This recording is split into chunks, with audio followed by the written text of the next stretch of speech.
Hello everyone, and welcome to the results video for round 3. Hopefully everyone enjoyed the slightly different idea for this round as much as I did. I think it was a good laugh.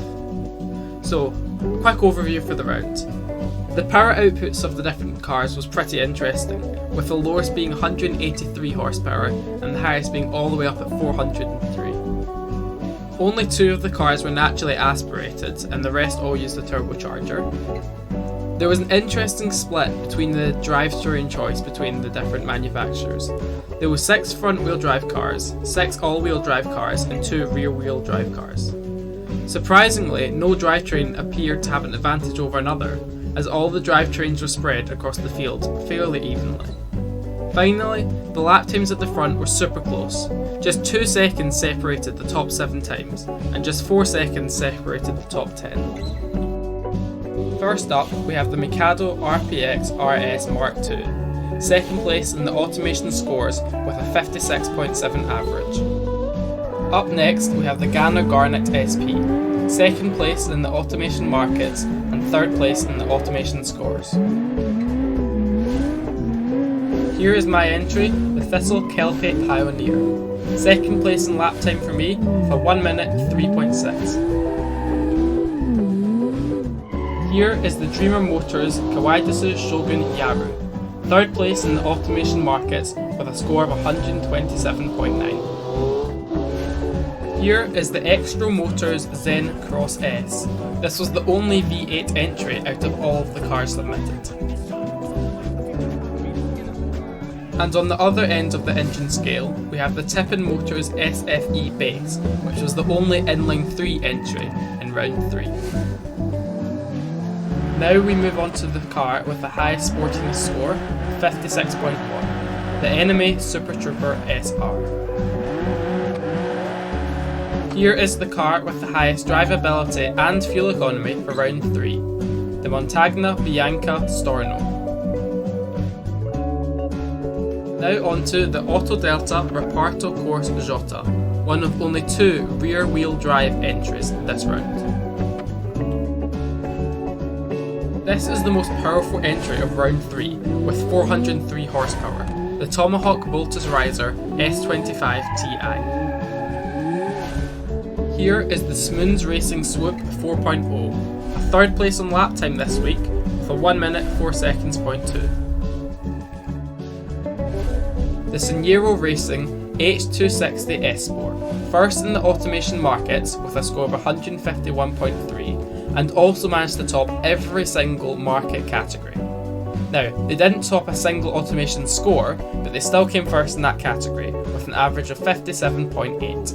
This is the DAG Blitz T2, the second generation of the round 2 entry and the only boxer engine in round 3. And here is the winner of the autocross lap time for round 3, a newcomer to the championship, the Coloured Cow, and is Ferdinand PV Parkster GSI. This car has a 2.3 litre inline 4, which is one of only 2 cars that were naturally aspirated.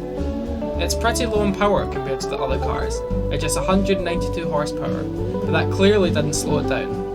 This car is front-wheel drive, which helped keep the weight as low as possible, weighing just 1,177 kilograms, which is a big reason as to why this car was so quick.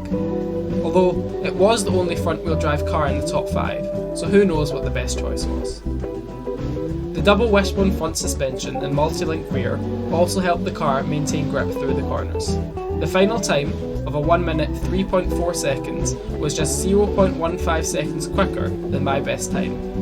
I'm pretty annoyed at this, as if my best time of a 1 minute 3.2 was valid, I would have come first, but sadly that run crossed the finish line with 0.1% damage, so wasn't valid. But congrats to the Coloured Cow for winning the autocross round 3. So here are the drivers' results from round 3. Looks like we've got a newcomer that could challenge the top drivers, but will there be enough time with just 2 rounds to go? I'm really impressed at how tight the field was at the top of the table, some really consistent entries. If your time doesn't look right, it may have had time penalties applied for being out with 10% of 10th place in automation scores categories. Check the Reddit page with the rules for more information on that. And here is how the Drivers' Championship is looking. Smoon, Smithy and Gamer Me still looking like the favourites, but maybe I can get myself into the fight before the final round. The battle for 4th is pretty tight too, with every driver still being in with a shot of the 4th spot if they can nail the final 2 rounds. Here is how round 3 finished up. 3 new drivers for the top 3 spots for this round is awesome to see. Seniero Racing just managed to fend off Ferdinand PV for the top spot, with the automation scores double, giving a supporting T the top spot for round 3.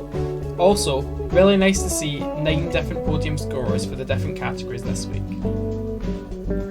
And here is how the all-important Constructors' Championship is looking. The gap between Smoon, Smithy and myself remains pretty much the same, as we both fell off the pace a little in this round. The top 3 for round 3 have climbed up the table a fair bit, and it's all to play for going into the final 2 rounds. Congrats to Sir Ben and Ganner for some impressively consistent scores. He's liking that 40 range. So thank you all for watching. Once again, a massive thank you to GamerMe for making the video. It's very much appreciated. Nice to see 3 cars at the top for round 3. Let's hope for some new cars and drivers on the podium for round 2 as well. Hope you enjoyed, and here's GamerMe's reaction to not finishing on the podium for round 3, which was quite a big surprise.